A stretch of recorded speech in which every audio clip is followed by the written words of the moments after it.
Bueno, yo les he comentado en algunas ocasiones que para que nosotros tengamos una comprensión muy clara de la escritura, por ejemplo, si alguno de nosotros quiere estudiar un libro o un personaje de la Biblia, un principio importante es el que vayamos a todas las, digamos, todas las referencias posibles de esa persona. Sobre todo cuando hablamos del Antiguo Testamento. El Antiguo Testamento son libros que de repente nos pueden parecer un poco profundos o como que no encontramos mucha referencia o relación a aspectos espirituales, como es el caso de José. Si ustedes se han dado cuenta, la Biblia en el Antiguo Testamento aparentemente parece ser así como que no nos habla mucho. Nada más nos dice que José fue vendido a Egipto, que bueno, injustamente, lo vimos la semana pasada, fue llevado o fue puesto en prisión. Y si nosotros solamente nos concretamos en hacer un estudio básico, pues, ¿qué podemos aprender de esto? Bueno, pues sí, vimos la semana pasada que Dios permite la injusticia, yo ya hablé de eso, pero para poder tener más luz, si le puedo llamar así, sobre los textos, sobre la vida de un personaje, tenemos que recurrir a una buena concordancia para poder analizar todos los textos que nos hablen sobre esa persona. Y yo quiero el día de hoy seguir hablando sobre José, porque en el Salmo, que voy a pedir que me acompañen al Salmo 105, verso 17, en el Salmo 105, verso 17 nos habla precisamente o nos da más luz e información sobre la vida de José. Y ustedes van a ver qué interesante y qué importante. El día de hoy vamos a aprender algo que creo yo, porque es la palabra de Dios, no porque yo lo esté predicando, sino porque es la palabra de Dios. Vamos a aprender algo bien importante, bien interesante para nuestras vidas, que el Espíritu Santo ha plasmado en estos salmos, y vamos a ir viendo cómo la Biblia se nos va abriendo en su panorama más claro, y van a ver qué enseñanza tan importante. Dice el Salmo 105, empezando en el verso 17. Envió un varón delante de ellos, a José, que fue vendido por siervo. Afligieron sus pies con grillos, en cárcel fue puesta su persona. Hasta la hora que se cumplió su palabra, el dicho de Jehová le probó. Envió el rey y le soltó, el señor de los pueblos, y le dejó ir libre. Lo puso por señor de su casa, por gobernador de todas sus posesiones, para que reprimiera a sus grandes como él quisiese, y a sus ancianos enseñara sabiduría. Bien, que es muy importante que cuando nosotros, por ejemplo, ustedes tienen, bueno, creo que algunos no, ¿verdad? Yo sí manejo Reina Valera, pero cuando ustedes lean versiones como Reina Valera, siempre también vayan a otras versiones, como Palabra de Dios, o Dios habla hoy, Lenguaje actual. Bueno, hay muchas versiones que nos dan un panorama más claro y que el idioma, el lenguaje que usan ahora es muchísimo más fácil de entender. Bien, pues déjenme decirles que en el verso 19, esa palabra, que es la que quiero hablar yo el día de hoy, ¿verdad? Que el mensaje del Señor que José había recibido lo ponía a prueba continuamente. A ver, la pregunta entonces que yo les hago es, ¿cuál fue el mensaje que el Señor le había dado a José? Que lo probaba continuamente. Fue el sueño que tuvo. El sueño que Dios le dio, que él sabía que era de Dios, fue un mensaje que Dios le dio a él. Acuérdense que después, ya estando en Egipto, él claramente decía, yo sé descifrar los sueños, pero no por mí. O sea, no es algo que venga de mí, como el día de hoy la gente, ¿no? Que dice, no, yo tengo el don ¿cómo se dice? Pues sí, de interpretar los sueños, ¿no? No, él sabía perfectamente bien cuando venían sueños de Dios. Entonces, lo que debemos entender es que en el tiempo antiguo, y para ser más claro, el tiempo de José y los patriarcas, la revelación de Dios era una revelación que se valía de sueños. ¿Por qué? Porque no tenían los elementos que tenemos hoy. O sea, José no tenía una Biblia de donde echar mano, no tenía, ¿verdad?, todo lo que nosotros tenemos hoy. Es más, el tiempo en el que José vivió fue muy diferente al que nosotros estamos viviendo el día de hoy. Entonces, la revelación de Dios era progresiva. Por ejemplo, la Biblia dice en Génesis 1, no me voy a meter, solamente quiero darlo como ejemplo. La Biblia dice en Génesis 1 que Dios creó la tierra con su palabra. Dijo, sea la luz, y fue la luz. Y dijo, sea la tarde, sean los animales. Sí, habló y lo llevó a cabo con su palabra. Eso es en Génesis. Pero la palabra que Dios habló en Génesis 1 y le dio vida a todas las cosas, se encarnó y se hizo hombre y se llamó ¿quién? Cristo. Entonces, de Génesis al tiempo de Cristo fue un periodo en el que Dios iba paulatinamente revelando su palabra, usando de medios como el sueño de José. En algunas otras ocasiones dice que a Abraham se le apareció en visión, ¿se acuerdan?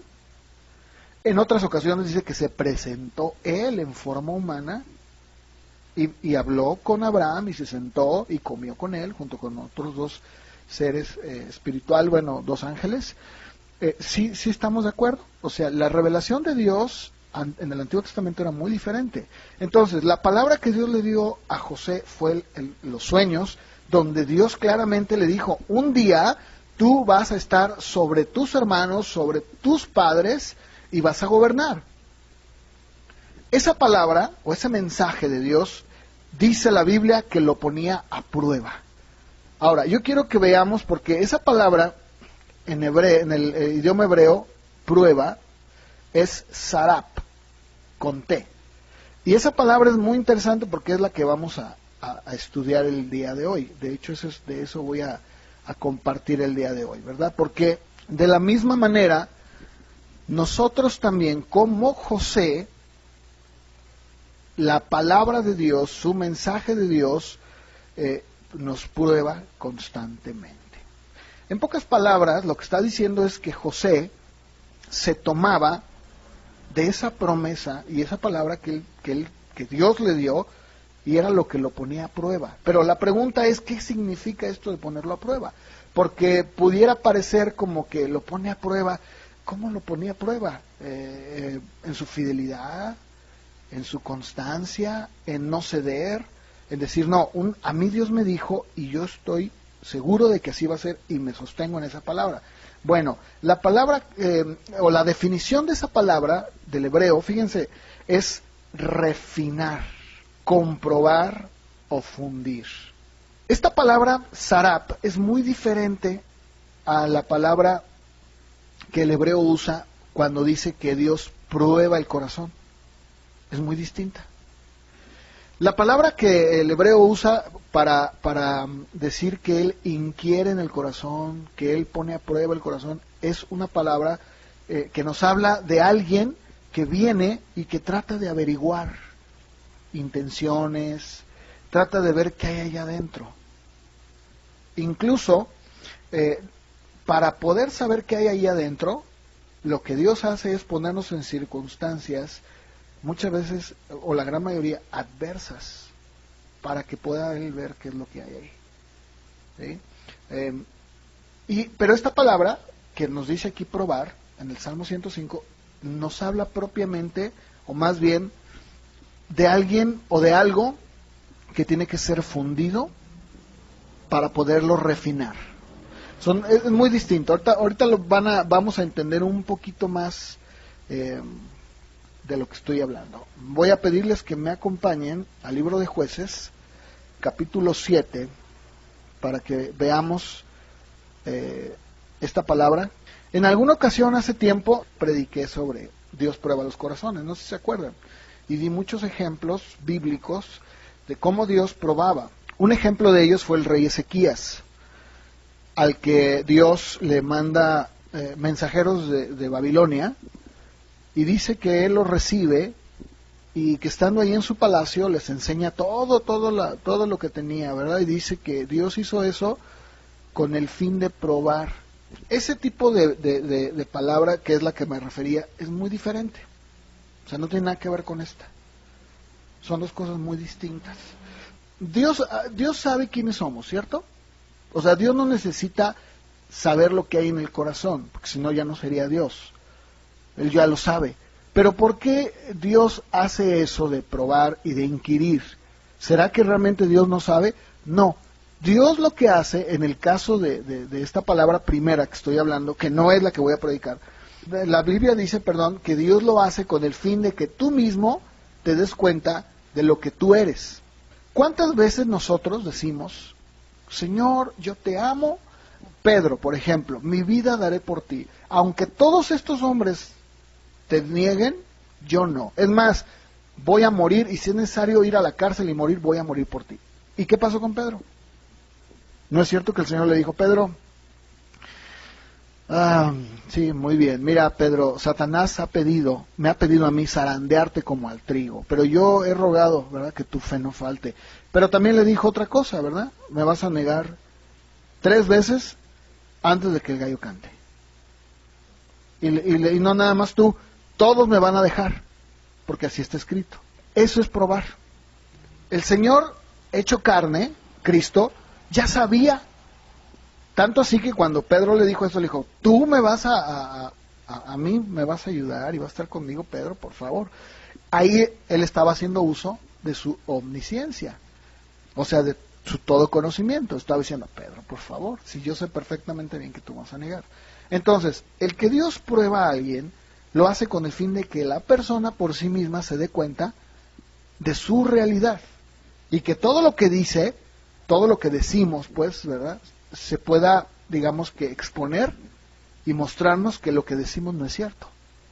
O, lo contrario, que efectivamente lo que decimos es cierto. Ese es un tipo de prueba de Dios. Esta es muy distinta, aunque puede ser muy parecida. Pero este tipo de prueba nos habla más de alguien, y de hecho la raíz hebrea habla de fundición, de un metal que ha sido fundido con el propósito de refinarlo. Ustedes saben que los metales tienen muchas escorias, tienen mucha basura, nada menos el oro, que es un metal preciado. Ustedes saben que el oro lo tienen que refinar, incluso el oro refinado es el más caro, porque es el más puro. O sea, hay diferentes, yo no soy joyero ni mucho menos, pero lo que sí sé es que hay diferentes calidades de oro y de metales.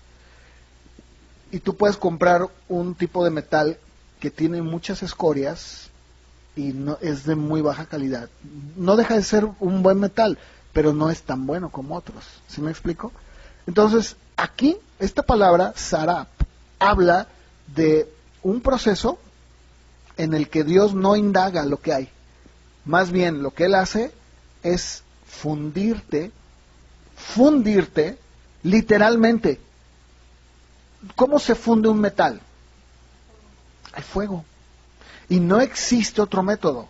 No hay otro método en donde tú digas, voy a fundir un metal para convertirlo en algo, si primero no lo fundo, no lo quemo, no hago que pase por un proceso en donde va a tener que totalmente desaparecer. ¿Con qué fin? Bueno, en este caso está hablando de un metal que va a ser no solo fundido, sino que va a ser refinado. O sea, lo voy a hacer más puro. No sé si me están entendiendo, es un poquito largo, pero vale la pena que lo explique así, porque si no, no entendemos. Pues esta palabra sarap, y ahorita lo vamos a ver con escrituras, en donde nos habla de cómo el metal tenía que ser procesado, pero en primer lugar era fundido y luego refinado. Es exactamente lo que Dios hizo con José. La palabra de Dios, el mensaje que Dios le dio a José desde que era un adolescente de 17 años, era algo que constantemente su vida la llevaba a un extremo en donde Dios lo pasaba por situaciones en donde tenía que ser fundido literalmente. ¿Con qué fin? Con el fin de poderle entonces refinar. Me estoy adelantando, pero díganme ustedes, ¿qué pasó con José después de que estuvo pasando primero como esclavo, segundo, de manera injusta en la cárcel. Dígame, ¿qué sucedió con él al final de su vida? Pero si se dan cuenta, nunca viene la exaltación primero, viene después. O sea, primero viene la fundición y luego viene la refinación. Y una vez que somos refinados, somos un producto que puede ser usado por Dios. Y de eso se trata todo esto. De eso se trata la predicación. Más, ya acabé, ya mejor vámonos.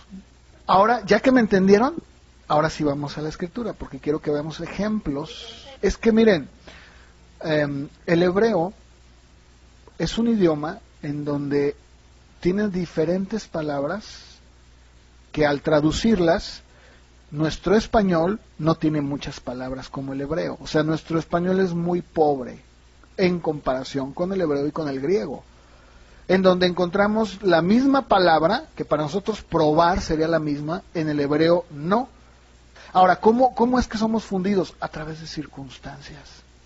¿Cómo es que José fue fundido? A través de una injusticia, a través de llevarlo a una prisión oscura, a través de ponerle grilletes en el cuello y en los pies, de vivir en una cárcel abandonado. Ese era el método de Dios para fundirlo y al final refinarlo. Pero déjame decirte algo, cuando nosotros somos un metal que permitimos que Dios haga su obra en nuestra vida, al final del día, al final del proceso en donde somos fundidos, Dios siempre, a la persona que soporta, que es fundida, Dios siempre le honra y le bendice, siempre. Jueces 7 dice que Gedeón, ustedes saben la historia de Gedeón, pues Dios le dice que vaya, y dice que se levanta Gedeón, pues de mañana, y todo el pueblo que estaba con él, y acampan junto a la fuente de Arot.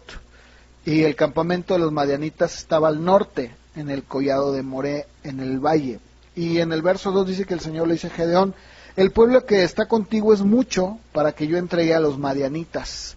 No sea que se alabe Israel contra mí diciendo: mi mano me ha salvado. Haz pues pregonar en oídos del pueblo y diles: quien tema y se estremezca, madrugue y devuélvase desde el monte de Galat. Y se devolvieron de los del pueblo 22,000 y quedaron 10,000. Jehová le dijo a Gedeón: aún es mucho el pueblo, llévalos a las aguas, ahí te los probaré.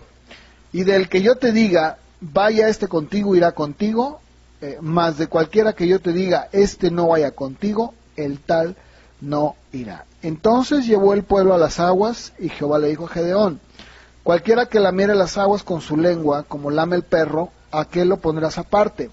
Asimismo cualquiera que se doble su rodilla para beber. El número de los que lamieron llevando el agua con la boca a su boca, 300 hombres.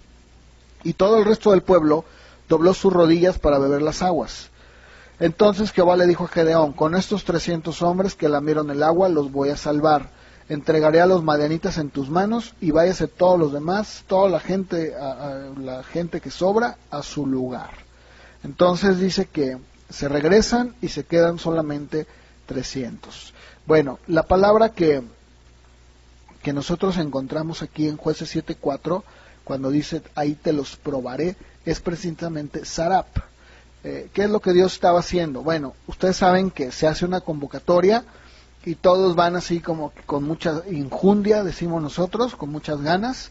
Pero ¿qué sucede? Ya estando ahí, ¿qué dicen? Bueno, ¿sabes qué? Diles que francamente los que tengan miedo, pues que se regresen, no hay problema, ¿verdad? Bueno, pues dice que eran 10,000, y de las 10,000 solo 300 son los que se quedan, o que Dios le dice: mira, estos son los que yo he decidido que se queden contigo para pelear. ¿Sí? Esto es exactamente lo que la palabra sarap habla, de una persona a la cual es llevada con el fin de ser fundida y ver qué tan capaz, qué tan verdaderamente tiene el deseo de ir al extremo. Aquí vemos que pues no, ¿verdad? No todos. Pero también vamos a ver Jeremías, porque Jeremías nos describe el proceso de fundición y de refinamiento. en Jeremías 6:29, aquí está hablando en sentido figurado. Jeremías está utilizando un elemento para dar un mensaje. Dice en el verso 29. Bueno, si leemos en el contexto, en el verso 26, ustedes saben que Jeremías fue uno de los grandes profetas que habló en contra de la apostasía de Israel. Y dice: hija de mi pueblo, cíñete de cilicio, revuélcate en ceniza, ponte luto como por un hijo único, llanto de amarguras, porque pronto vendrá sobre nosotros el destruidor. Por fortaleza te he puesto en mi pueblo, por torre, conocerás pues y examinarás el camino de ellos. Todos ellos son rebeldes, porfiados, andan chismeando, son bronce y hierro. Todos ellos son corruptores. Aquí entra ya entonces la palabra sarap, que es la que estamos viendo. Se quemó el fuelle, por el fuego se ha consumido el plomo. En vano fundió el fundidor, pues la escoria no se ha arrancado. Plata desechada los llamarán, porque Jehová los desechó. ¿Qué es lo que está diciendo Dios a través de Jeremías? Dice: mira, este pueblo es un pueblo rebelde, es un pueblo chismoso, es un pueblo, dice, está utilizando un elemento de metal y un proceso que se hacía antiguamente para poderlo adaptar a Israel y decir: ¿se fijan cómo ellos son rebeldes, son chismosos, son corruptos? Y es en vano, porque se quemó el fuelle, ¿verdad? El fuego consumió el plomo. Fíjense todo ese proceso que se hace.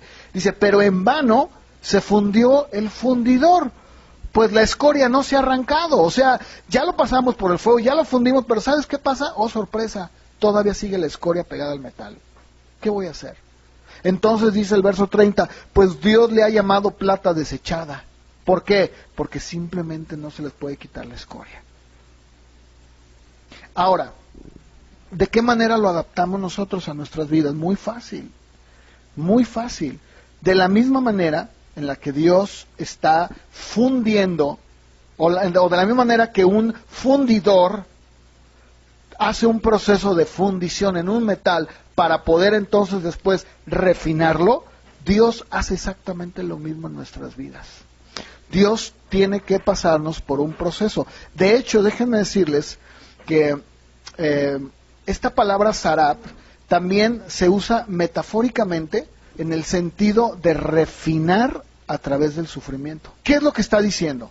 Que José, propiamente hablando de él, tuvo que sufrir de manera injusta, como lo vimos la semana pasada, por Dios, con el propósito de poderlo llevar a una refinación, de llevarlo a un proceso en donde toda la escoria, como lo habíamos dicho hace un momento, toda la amargura, todo el orgullo, todo aquello que muchas de las veces nosotros también se nos pega, ¿cierto o no? Por ejemplo, cuando pasamos por una situación o por situaciones en donde hay sufrimiento, donde hay dolor, donde no entendemos por qué está pasando eso, y yo lo decía de manera injusta, como un complemento de la semana pasada, bueno, podemos en ese proceso llenarnos de amargura. Podemos nosotros decir: Señor, ya no quiero saber nada, mira nada más, las cosas siempre me salen mal, tal parece como que nada más conmigo. Yo decía la semana pasada, por eso digo, va de la mano con lo que compartí la semana pasada, porque el juicio de Dios, fíjense qué interesante, el juicio de Dios en el pueblo de Israel, en el Antiguo Testamento, se describe como un proceso de refinamiento. Vamos a Isaías capítulo 1. ¿Cómo te has convertido en ramera, oh ciudad fiel? Pregunta Dios, es una pregunta. Llena estuvo de justicia, en ella habitó, en tiempo pasado, la equidad. Pero ahora, homicidios.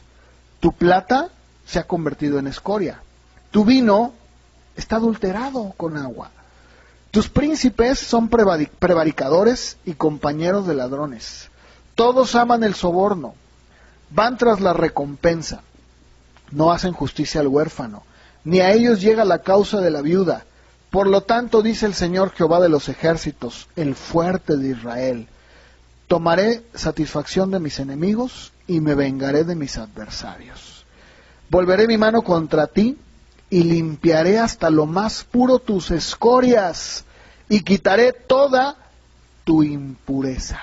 ¿Te fijas? La Biblia nos dice que la forma en la que Dios purifica o refina es a través del juicio. ¿Puede parecernos algo muy duro? Sí, pero finalmente es el proceso que Dios tiene que utilizar para que nosotros, en el caso de Israel, aquí propiamente hablando, para que Israel pudiera otra vez volver a ser puro y limpio. Si ustedes continúan leyendo, porque quise que leyéramos este proceso, pero fíjense lo que dice el verso 26, después de que los va a purificar, que los va a refinar. Restauraré tus jueces como al principio y tus consejeros como eran antes. Entonces te llamarán ciudad de justicia y ciudad fiel. Lo que Dios tiene que hacer en la vida de una persona, en el caso de Israel como nación, pero en el caso de nosotros es exactamente igual. Acompáñenme al Salmo 66, por favor, empezando por el verso número 10. Tú nos probaste, oh Dios, esa es la palabra sarap. Nos ensayaste como se afina la plata. Nos metiste en la red. ¿Qué? ¿Dios metió en la red a Israel? Sí. Pusiste sobre nuestros lomos pesada carga. Hiciste cabalgar hombres sobre nuestra cabeza. Pasamos por el fuego y por el agua. Y nos sacaste a abundancia. O sea, ¿saben ustedes que el refinamiento y la fundición, el metal tiene que ser constantemente llevado al agua? ¿Verdad? Es lo que está diciendo aquí. David está expresando el proceso de refinamiento y de fundición, primero de fundición y luego de refinamiento, por el que Dios por el que Dios tiene que pasarnos. Incluso dice aquí, tú mismo nos metiste en la red. ¿Tú mismo nos metiste en la red? Sí, Él fue el que lo hizo. Tú hiciste que nuestros lomos, o sea, nuestras espaldas, cargaran una carga muy pesada. ¿Sí lo dice ahí lo dice en el verso 11. Bueno, creo que ahí vamos, ¿no? Entendiendo poco a poquito lo que el Señor quiere enseñarnos el día de hoy. Ahora, vamos a Zacarías también, por favor. Zacarías capítulo 13, dice, levántate, oh espada, contra el pastor, contra el hombre, compañero mío, dice Jehová de los ejércitos. Hiere al pastor y serán dispersadas las ovejas. Haré volver mi mano contra los pequeñitos. Acontecerá en toda la tierra, dice Jehová, que las 2/3 partes serán cortadas en ella y se perderán, mas la tercera quedará en ella. Meteré en el fuego a la 1/3 parte, los fundiré como se funde la plata, los probaré como se prueba el oro. Él invocará mi nombre y yo lo oiré y diré, pueblo mío, y él dirá, Jehová es mi Dios. Nuevamente habla de un proceso en el que él va a tomar a la gente, a su pueblo obviamente, los va a tomar y dice que los va a meter como si fueran metal, ¿verdad? Ahí lo dice. Y entonces dice que después de ese proceso de fundición y de refinación, ¿qué les van a decir ellos? Padre mío. Y él va a decir, sí, pueblo mío, yo soy tu padre, ¿verdad? Entonces, no debería de extrañarnos, ni deberíamos de estar, digamos que, preguntándonos el por qué en nuestra vida tenemos que pasar por situaciones muy difíciles, incluso hasta podría yo hablar de sufrimiento. Deberíamos nosotros de entender, y yo espero que con esto que estoy predicando, para ustedes ya no sea como algo raro, ni cuando pase una situación, o si le están pasando, que entonces ustedes no se pregunten, ¿por qué está pasando esto en mi vida? O sea, a ver, Señor, ok, está bien, hay injusticias como lo que veíamos la semana pasada, ¿no? Que yo puedo tolerar y decir, bueno, pues Dios sabe y no hay problema que me timen, que me roben, lo que vimos la semana pasada, ¿no? Bueno, se lo dejo a Dios.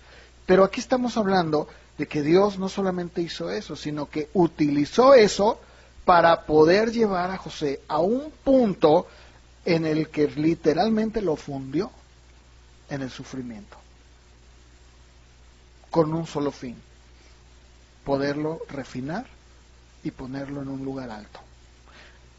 Eso es exactamente la idea o lo que la palabra quiere enseñarnos hoy. Eso es lo que Dios nos quiere enseñar.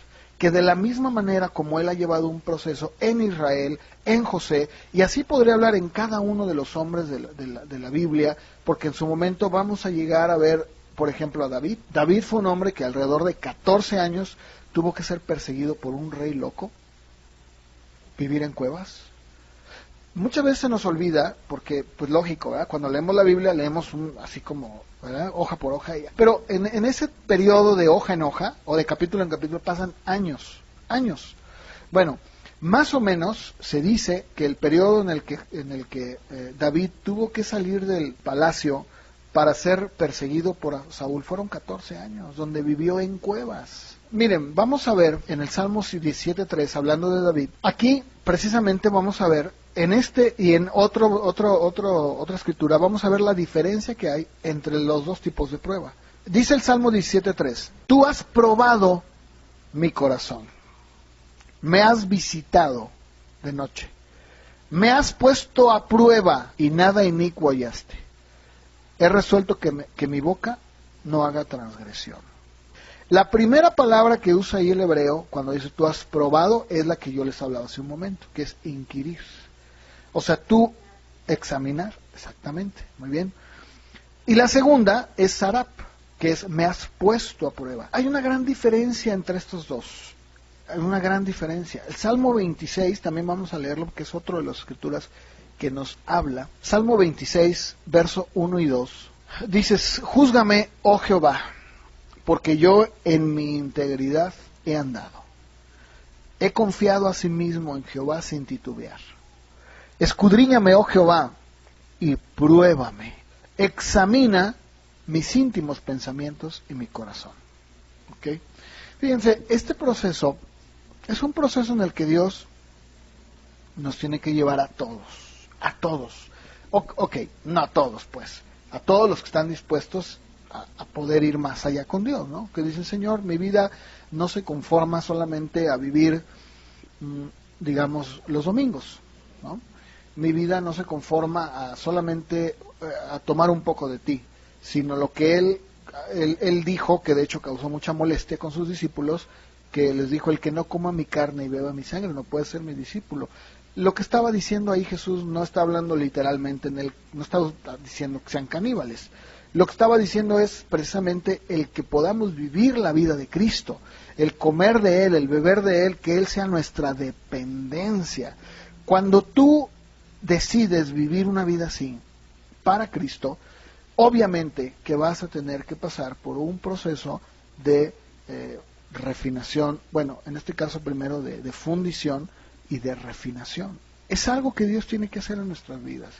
En este caso David decía, Señor, pues mira, tú me has refinado, tú has visto que, ¿verdad? O sea, tú me has pasado por esos tiempos de sufrimiento y tú has visto que he salido victorioso, he salido adelante, no hay nada en mí de lo que yo pueda decir, Señor, me avergüenzo, hay escoria en mí, todavía hay cosas que están pegadas en mi vida. No, Señor, estoy listo, estoy dispuesto. Ahora, eso es algo que no todos lo hacen. No todos lo hacen, no todos quieren llegar verdaderamente a ese punto en donde puedan decirle, Señor, examina mi corazón, mis pensamientos, examina todo lo que yo soy. Y si hay escoria, si hay algo que todavía queda en mí, Señor, estoy dispuesto, o dispuesta en este caso, a que tú me puedas llevar a la fundición y finalmente a la refinación. Que no quiero tener nada de escoria en mí. Quiero ser un metal precioso, quiero ser un metal que es usado por ti. Isaías 48:10, vamos a buscarlo también, por favor, donde también Isaías nos habla de este proceso. Aquí nuevamente el Señor les dice a través de Isaías, ¿no? Acuérdense que estos profetas, Isaías y Jeremías, fueron profetas que hablaron muy, muy, muy fuerte la verdad de Dios, bueno, muy clara, pues, a la nación de Israel, ¿no? El Señor le dice ahí a través de Isaías, en el verso 9 le dice, por amor de mi nombre diferiré mi ira, para alabanza mía la reprimiré para no destruirte. O sea, tengo que reprimirme, porque pues imagínate, yo soy Dios, si yo en verdad dejo que mi ira salga, olvídalo, ¿no? O sea, pues acabo el mundo, te acabo y te destruyo. Pero, ¿cuál es el elemento que Dios usa entonces? Dice, he aquí te he purificado, y no como a plata, te he escogido en horno de aflicción. Por mí, por amor de mí mismo lo haré, para que no sea mancillado mi nombre, y mi honra no la daré a otro. Jacob, escúchame, y tú Israel, a quien yo he llamado, yo mismo, yo el primero y yo también el postrero. Mi mano fundó la tierra y mi mano derecha midió los cielos con el palmo. Al llamarlos yo, comparecieron juntamente. Pero aquí nuevamente Isaías nos vuelve a hablar de ese proceso en donde el Señor tiene que llevar a Israel a un punto en el que tiene que fundirlos, así como con nosotros. Sucede exactamente lo mismo. De hecho, en el Salmo 66, 10, más adelante en el verso 13, si me acompañan por favor, porque quiero leer algo de ahí. Lo leímos hace un momento donde dice, tú nos probaste, Dios, nos ensayaste como se afina la plata, nos metiste en la red, pusiste a nuestros lomos pesada carga. ¿Se acuerdan que lo leímos? Bueno, en el verso 13 nos habla del tiempo en el que después de haber sido pasado por el fuego y por el agua y haber sacado en abundancia a su pueblo, entonces viene la reacción y la actitud del salmista después de ese proceso. Y yo creo que si hay alguien que se identificó con esto fue José, porque dice, entraré yo en tu casa con holocaustos, pagaré mis votos que pronunciaron mis labios y que habló mi boca cuando estaba angustiado. Holocausto de animales engordados te ofreceré y con sahumerio de carneros. Te ofreceré en sacrificio bueyes, machos cabríos. Vengan, escuchen los que temen a Dios, contaré lo que Él ha hecho a mi alma. A Él clamé con mi boca y fue exaltado con mi lengua. Si en mi corazón hubiera yo mirado a la iniquidad, el Señor no me habría escuchado. Pero ciertamente Él me escuchó, Dios atendió a la voz de mi súplica. Bendito sea el Dios que no echó de sí mi oración, ni de mí su misericordia. ¿Te fijas? Ahora, para que nosotros podamos traducir y llevar todo esto que estoy hablando yo a un terreno más claro, en donde probablemente, ¿verdad? Digo, porque se puede prestar, aunque creo que quedó muy claro, ¿no? Creo que las escrituras que son muy claras, y no hay lugar para decir, ay, bueno, sí, pero es que eso fue algo que Dios hizo con Israel, y no, bueno, pues el día de hoy es muy distinto, porque Dios, pues sí, ¿verdad? Dios pasa. Bueno, yo quiero que vayamos, entonces, a Primera de Pedro, capítulo 1, empezando por el verso 1, dice, escribe el apóstol Pedro su carta, y él dice, bendito el Dios y Padre de nuestro Señor Jesucristo, que según su grande misericordia nos hizo renacer para una esperanza viva, por la resurrección de Jesucristo de los muertos, para una herencia incorruptible, incontaminada, inmarcesible, reservada en los cielos para ustedes, que son guardados por el poder de Dios mediante la fe, para alcanzar la salvación que está preparada para ser manifestada en el tiempo postrero, en lo cual ustedes se alegran, aunque ahora por un poco de tiempo, si es necesario, tengan que ser afligidos en diversas pruebas, para que sometida a prueba vuestra fe, mucho más preciosa que el oro, el cual, aunque perecedero, se prueba con fuego, sea hallada en alabanza, gloria y honra, cuando sea manifestado Jesucristo, a quien aman sin haberle visto, en quien creen, aunque ahora no lo ven, y se alegran con un gozo inefable y glorioso, obteniendo el fin de su fe, que es la salvación de sus almas. Pues aquí Pedro nos está hablando precisamente de ese mismo proceso que nos habla el Antiguo Testamento. Incluso él también usa el ejemplo del oro y dice, bueno, el oro, que es un metal precioso y perecedero, ¿cómo es que el oro tiene que ser, aun cuando es oro, tiene que ser llevado por un proceso de fundición y de refinación? Y dice, de la misma manera ustedes que su fe es mucho más preciosa que el oro.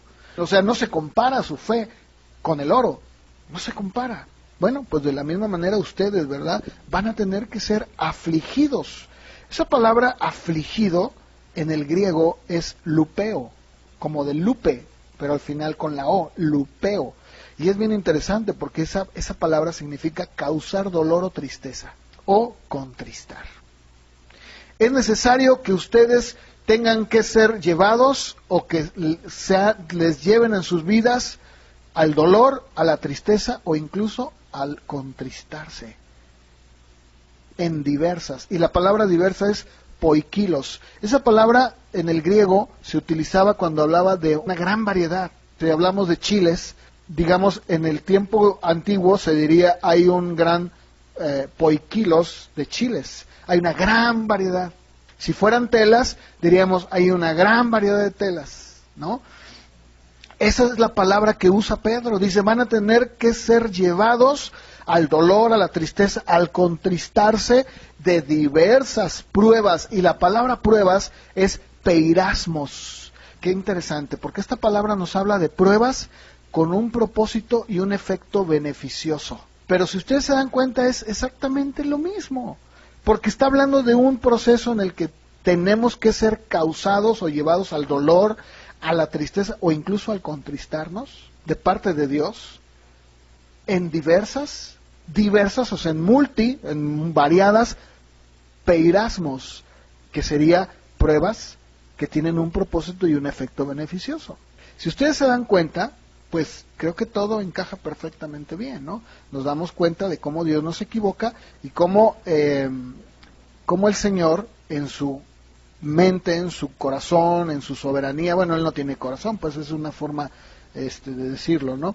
Él ha pensado en que nosotros tengamos que ser llevados, incluso que se nos cause un dolor o una tristeza, en diversas, o sea, en varias pruebas, pero que todas esas pruebas tienen un propósito y un efecto beneficioso al final de todo. O sea, nos va a llevar por eso, pero todo esto tiene algo provechoso.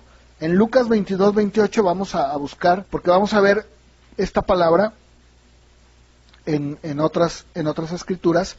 Ahí el Señor habla de sus discípulos, Lucas 22, 28, y dice, está hablando con ellos, porque hay una disputa sobre quién de ellos sería el mayor, y entonces el Señor les dice, miren, estoy parafraseando, porque voy a llegar al punto, al verso 28, pero en el contexto les dice, miren, los reyes de las naciones se enseñorean de ellas, ¿verdad? Y pues en el mundo los que están arriba son los que se aprovechan de los demás. Bueno, con ustedes no será así.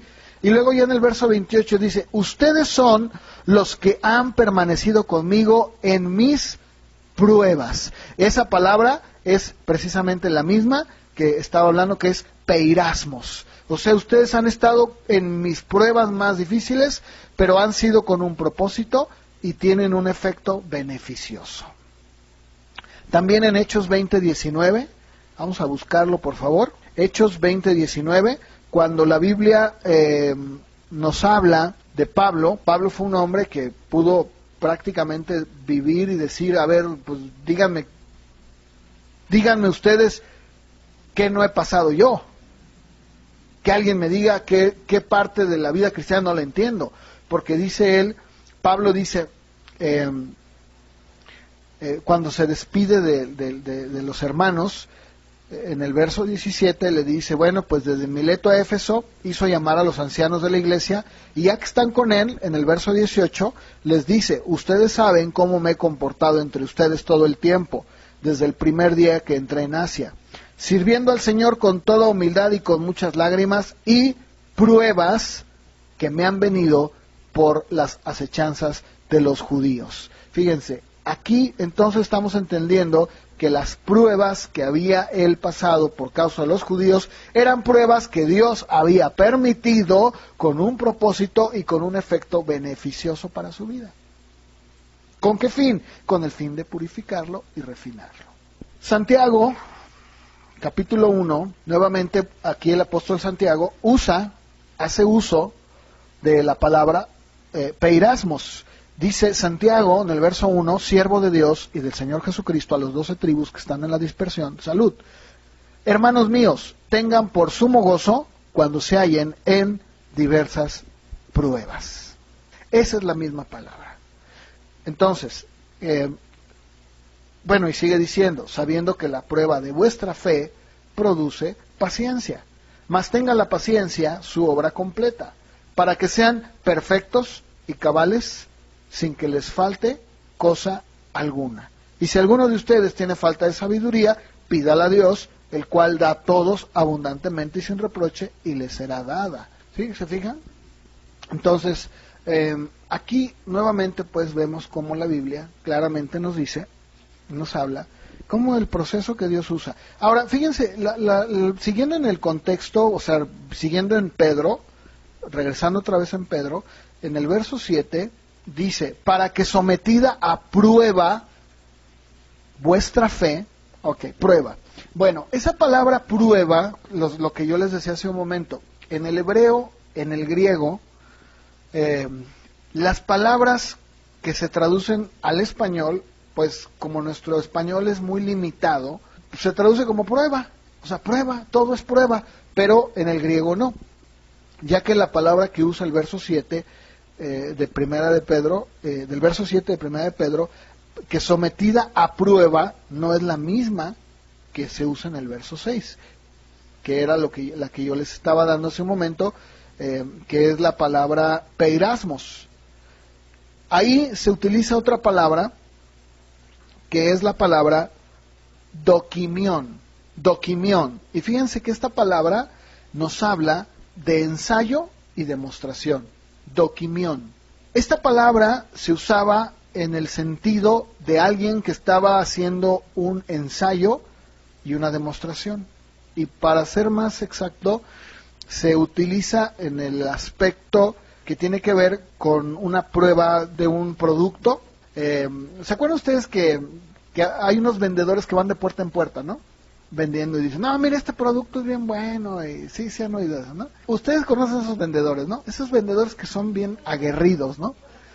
Que son aguerridos, que dicen, mira, estoy tan seguro de mi producto que te voy a hacer un ensayo y una demostración. O sea, tú dices, yo estoy tan seguro de lo que estoy vendiendo que te voy a hacer una prueba. Bueno, esa es la palabra que está usando Pedro. Dice, bueno, de tal manera que su fe tiene que ser sometida a prueba. Lo que está diciendo el apóstol Pedro es lo siguiente, tiene que ser acrisolada, tiene que ser llevada al punto en donde tenemos que ver de qué está realmente hecho, qué tan genuina es nuestra fe. Entonces, para entenderlo más claro, está diciendo, bueno, su vida tiene que ser probada en pruebas que Dios permite, incluso que muchas veces Él mismo las provoca con un propósito bueno y beneficioso para tu vida, para que podamos verdaderamente darnos cuenta que tu fe es genuina, es real, y que no eres solamente un producto chino, que te ves muy bien por fuera. Yo me acuerdo que hace unos años compré unas herramientas chinas. Se veían preciosas y bien baratas. De hecho, eso fue el gancho. Dije, mira qué padres, ¿verdad? Bueno, la vez que yo utilicé esas herramientas, se doblaron. De verdad, como plástico, se doblaron. No me sirven, las tuve que tirar. Eso es exactamente lo que está diciendo Pedro. Tenemos que ser llevados a circunstancias que muchas veces nos van a causar dolor, nos van a causar tristeza, nos van a causar situaciones difíciles. Sí, ¿con qué fin? Y diversas, ¿eh? Entonces imagínate, ¿con qué fin? Con el fin de ver realmente si nuestra fe es genuina o no lo es.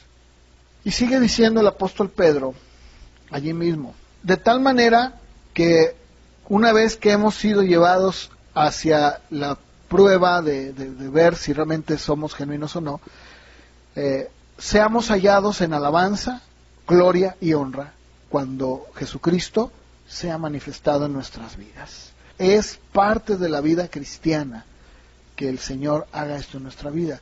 Muchas veces les voy a ser bien francos, no es que yo no crea, o no es que yo no me compadezca del dolor No, no es que yo sea alguien duro, que no tenga sentimientos en mi vida. No, no, no, no es eso. Pero yo estaba escuchando una predicación en donde pues hablaba precisamente del dolor y del sufrimiento, lo cual es muy cierto, ¿no? O sea, estamos expuestos en un lugar, en un mundo en donde hay dolor, hay sufrimiento.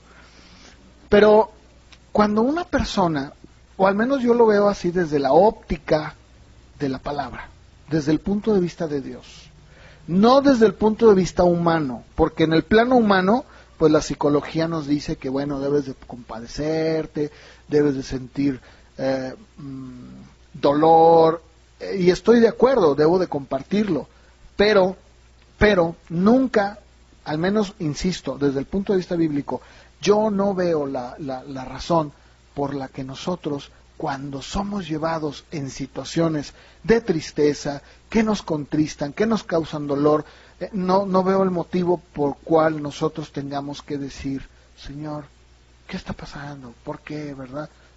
¿Podemos decirlo? Sí, porque somos humanos, pero no debería llevarnos más allá, al grado de que digamos, no, es que yo no quiero saber, no debería, porque eso lo único que provoca son cristianos débiles, cristianos enclenques, cristianos que se asombran porque están pasando por una situación, cuando no debería de ser así. Aquí el problema que yo veo es que le hemos dado tanto énfasis al humanismo en la iglesia, hemos impregnado de psicología a la iglesia, tratando de sentirnos más buenos que Dios incluso. O sea, una persona dice, ay, pero mira, pobrecito, está pasando por una situación difícil. Bueno, pues hay que estar con esa persona, estoy de acuerdo. Si alguien dice la Biblia, si alguien tiene dolor, pues debemos sentir el dolor. Si alguien tiene gozo, pues estamos contentos, somos un cuerpo. Pero también debemos entender que cada uno, en lo personal, en lo individual, tenemos que pasar por esto, es bíblico. Y que el proceso por el que Dios nos pasa, muchas de las veces, la gran mayoría, son de dolor, es de sufrimiento, como lo acabamos de ver. Él mismo lo provoca, con un propósito benéfico, que obviamente al momento nosotros no lo entendemos, claro está. Pero cuando nosotros bañamos de sentimiento y decimos, ay, no, pobre de ti, ay, sí es cierto, a ver, ven, llora en mi hombro, ¿verdad? Muchas de las veces lo único que estamos haciendo es alimentando ese sentimiento, en lugar de hacerle ver a la persona y decirle, no, a ver, bueno, mira, sí me identifico con tu dolor, me identifico con lo que estás pasando, y de hecho Dios me ha pasado a mí por eso con un propósito. ¿Cuál? El de yo decírtelo a ti, porque muchas veces es lo que pasa, ¿verdad? Muchas veces Dios nos pasa con ese propósito, bueno, ya lo vimos, ¿por qué? Porque nos tiene que fundir, nos tiene que refinar para poder ser un metal precioso en sus manos, útil. Pero, sin embargo, yo les decía, yo estaba escuchando a un predicador muy respetado de Estados Unidos, y la verdad es que de repente yo veo que hay un mensaje que siempre tiene que apelar al sentimiento y a la carne, en donde él hablaba y decía, bueno, es que, miren, todos nosotros tenemos algo en necesidad, en sufrimiento, todos tenemos un dolor, tal vez cuando tú eras niño, tu mamá, ¿verdad?, no te daba galletas y a los demás niños sí. Es un ejemplo, pues no dijo así. A ver, ¿quién no tuvo una infancia triste? Yo creo que muy pocos pueden decir, yo tuve una infancia feliz porque tuve todo, me llevaron acá, me llevaron allá. Pocos lo pueden decir. ¿Cuántos no hemos pasado por situaciones así? Pues todos. Y más en un país en donde es el pan de cada día, ¿no? Siempre hemos vivido en crisis. Desde que me acuerdo siempre, ¿verdad? En un momento de nuestra vida hemos pasado por situaciones así. Ahora, antes de conocer a Cristo, todo el sufrimiento y el dolor, la amargura, la tristeza, la soledad, todo eso era producto del pecado. Y yo no puedo, como a mi perrito, agarrarlo de la cabecita y decirle, ay, pobrecita de mi perrita Polly, ay, qué bonita. No, porque eso era detestable. O sea, eso era el resultado de vivir yo en pecado. O sea, eso no tiene nada que ver con decir, ay, pues mira, es que si yo hubiera tenido esto, no. Si tú hubieras tenido más, hubieras sido un peor pecador. Es más, el dinero, si era dinero, te lo hubieras echado en no sé cuántas cosas en tu vida, ¿cierto o no? Entonces, no podemos nosotros sentir lástima o conmiseración de que, ay, es que yo viví bien solo. La Biblia dice que el que no tiene a Dios está muerto en sus delitos y pecados. Entonces era normal que tú tuvieras soledad, tristeza, amargura. Pues échenle, la lista es larga. Estoy hablando de antes de conocer a Cristo. Ahora que hemos conocido a Cristo, pues no debería, lo dice también Pedro, no se sorprendan por la cantidad de pruebas que vienen a sus vidas, como si, ay, ¿por qué me pasa esto? No debería de sorprendernos. ¿Qué acaso no quieres ser tú un vaso útil a Dios? Que Dios lo use para su gloria. Yo sí. Yo no quiero que en mí haya escoria. Yo no quiero que haya escoria. O sea, yo no quiero que haya ningún metal que no debe estar en mí y que impida que me convierta en un metal precioso. No, yo no.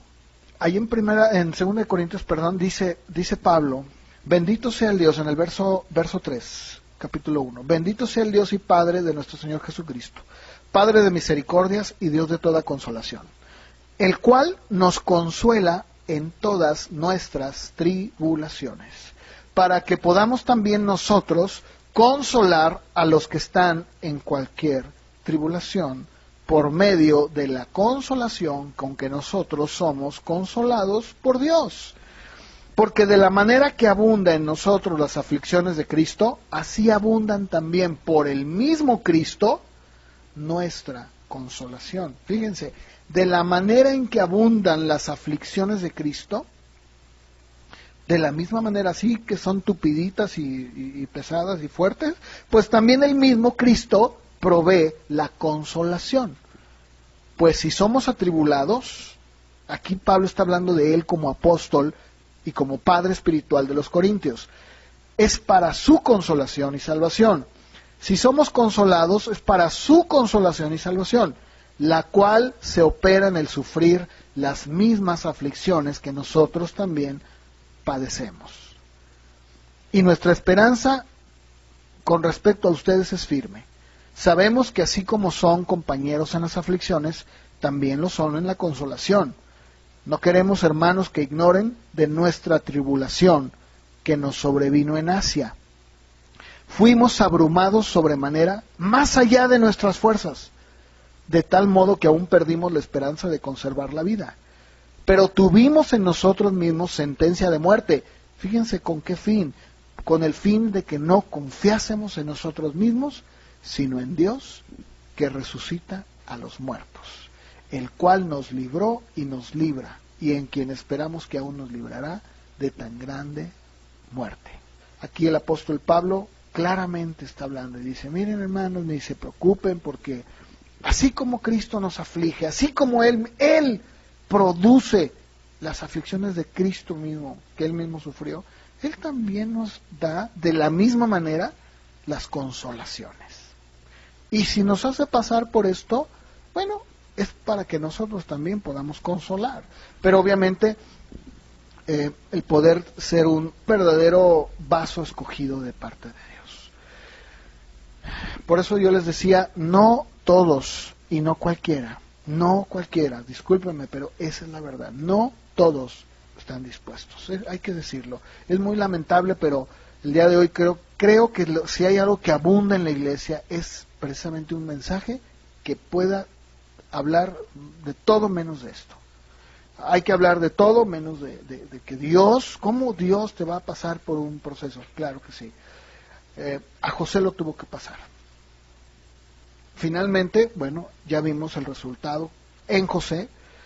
Bueno, de la misma manera, lo vimos la semana pasada, que el apóstol Pedro dice, el mismo Dios te establezca, te fortalezca, ¿no? El mismo Dios vuelve otra vez a levantarte y a ponerte firme otra vez. Bueno, así es, exactamente. Esto es lo que Dios quiere hacer en nuestras vidas. Ahora, ¿cuál sería para nosotros, ya interpretándolo en nuestros días actuales, cuál sería para nosotros ese mensaje? En el caso de José fueron los sueños, pero ¿cuál sería entonces esa palabra que constantemente nos está probando, nos está refinando? Pues la palabra de Dios. Y cuando viene el sufrimiento, ¿qué hacemos? Vamos a la palabra. ¿Y la palabra qué hace? Nos muestra. Nos dice, no, mira, esto es normal. Estás en un proceso normal. Bueno, no te extrañes. Claro, si lo que te está pasando es por causa tuya, provocada por ti, bueno, pues ahí sí es otra historia, ¿no? Ahí tendremos que hablar de otra cosa. Pero cuando nosotros, como hijos de Dios, que tenemos el deseo de buscar de Dios, de vivir una vida más profunda en su corazón, en su presencia, un cristianismo más elevado, hay que decirlo, porque acuérdate que el tabernáculo estaba dividido en 3 partes, ¿sí? Y pues no todos tenían acceso. Bueno, pero la Biblia dice que ahora tenemos acceso. O sea, ya no existe ningún tipo de muro, ningún tipo de velo que nos separe. Ya no.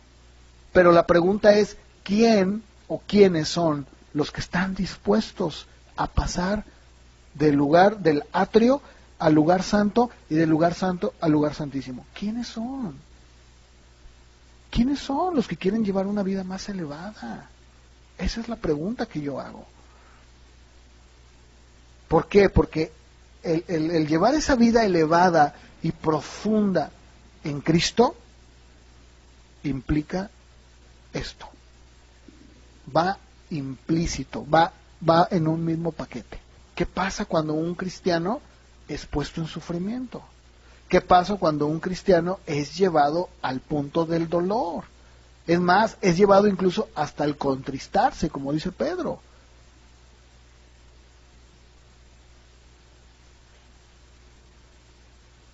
Estamos dispuestos a decir, Señor, no me importa, lo único que me importa eres tú. No me importa. Los medios, las formas, los procesos que tú tengas que hacer en mi vida son lo de menos. Al final, quiero ser un metal que ha sido fundido, refinado, y que puedo decir, Señor, aquí estoy. Haz de mi vida lo que tú quieras. Soy tuyo, soy tuya, y tú sabes, Señor, que estoy en tus manos. ¿Quién lo hace? Pregunto, ¿quién quiere esa vida? Muy pocos. Muy pocos. Por eso es triste ver que muchos cristianos se preguntan. Yo estaba escuchando a uno que decía, pero es que yo no entiendo por qué cuando Jesús dijo que Él venía para darnos vida y vida en abundancia, ¿a qué se refiere? Porque pues la verdad es que yo en mi vida muchas veces lo que menos veo es eso. Claro, porque lo estás interpretando mal. No estás entendiendo. Cuando el Señor Jesús dijo una vida y vida en abundancia, se está refiriendo a esta vida. A una vida que es más profunda, que va más allá de lo superficial. Es una relación entre tú y Dios de manera tan, pero tan cercana, que todo lo que pasa en tu vida no te sorprende. Por eso Pablo podía decir, Timoteo, ciertamente nada hemos traído a este mundo y nada nos vamos a llevar. Nada. Por eso, si tú tienes sustento y abrigo, confórmate y dale gracias a Dios. Pablo decía, en Cristo están todos los tesoros. En Cristo está todo. No necesito más. Y todo lo demás que está a mi alrededor, lo veo como simples medios que Dios pone en mi vida para poder subsistir, para poder vivir, para poder estar, para poder proveer. Pero mi vida es de Él. Dice la Biblia que Abraham era un hombre riquísimo, riquísimo. Oro, esclavos, tenía todo. Y sin embargo, Abraham podía reírse y decir, si ustedes creen que yo soy un hombre feliz porque tengo todo, están equivocados. Porque para mí todo lo que tengo no es mío. Para mí, mi satisfacción es Dios. Y lo dice Hebreos. Lo dice Hebreos. Dice, todos ellos tuvieron la oportunidad de regresar a sus hogares y de disfrutar lo que tenían. ¿Y qué hicieron? Dice, ¿vieron? Lo saludaron de lejos lo que venía, lo que Dios había prometido, y dijeron, no, Dice, los que dan a entender esto es porque buscan una patria. Saben que son peregrinos y extranjeros. Y dicen, tengo una ciudad celestial. ¿No es cierto? Por eso Pablo decía en Colosenses 3, pongan su mirada en las cosas de arriba, no en las de abajo. Cristo está arriba, no está aquí. Por eso es que el cristiano que no entiende, que es un cristiano que le han enseñado a traducir la abundancia con cosas materiales, se frustra. Dice, pues es que yo no tengo todo eso. Es más, lo declaro y lo digo y no tengo nada, nunca lo vas a tener. Porque las riquezas son Cristo mismo, es Él es tu riqueza. Pero si Él no es tu riqueza, entonces nada es tu riqueza, porque nada te va a satisfacer. Nada. Decía Salomón, el ojo no se cansa de ver. Nunca. Ahora, ustedes mismos compruébenlo, comprobémoslo. Tú llegas a tener un poquito de dinero y ¿qué haces? Como maquinita, ¿no? Que absorbe.